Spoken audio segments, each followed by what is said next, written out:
Many things that we treat in foot and ankle are treated non-operatively at first. So I see a lot of patients who will come in with pain, not just from trauma, but just pain started out of the blue. And so maybe there's arthritis. And that pain could have been, some of the joints are getting arthritic.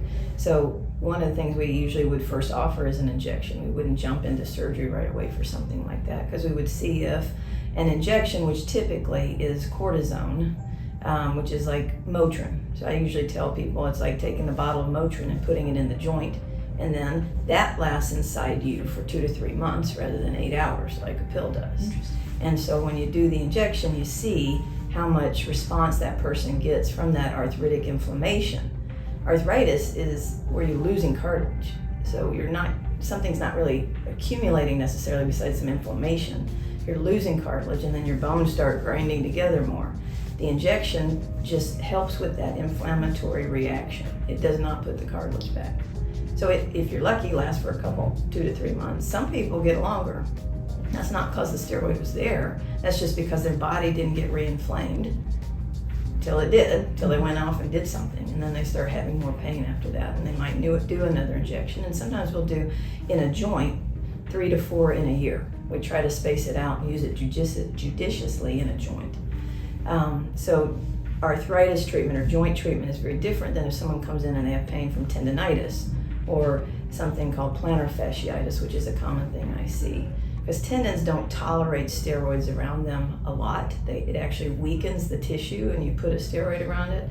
And so a tendon could, and has been described in the literature, it could rupture if there's a lot of injections in a short period of time put around them.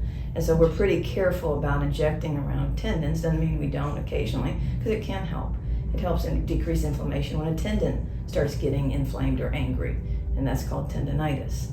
And so we will treat that always, initially probably conservatively, and not jump into surgery unless there's a rupture of the tendon that needs to be fixed. That's more of an immediate surgery. But if it's a chronic inflammation and the tendon's intact, we usually try other methods. And an injection with cortisone is one of those. But some people also have probably read about platelet injections or stem cells, and those are things that we also do.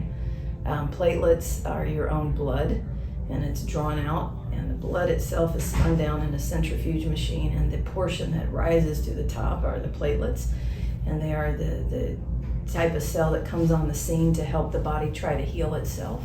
And so it's more natural than, let's say, a cortisone injection is. And it doesn't cause ruptures or things like that, or weakness. It actually tries to improve the health and the healing potential of the structure you're injecting it in.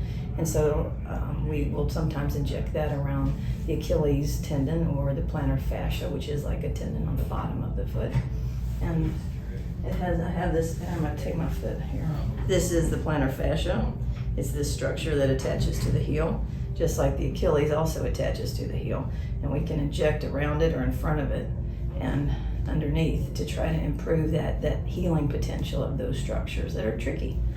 Tendons and soft tissue, they have a hard time healing on their own sometimes, and so those are options. So do you have like a patient that comes in and they immediately think they need surgery, and you're like, well, we could actually do it a different way first? Yes. Okay, and then you kind of explain. Right. Yeah. And I think more often than not, people are like, I don't want to have surgery. Yeah. And they go, I understand. And so that's why we do injections, therapy, bracing, stretching. We got different shoes because that can help.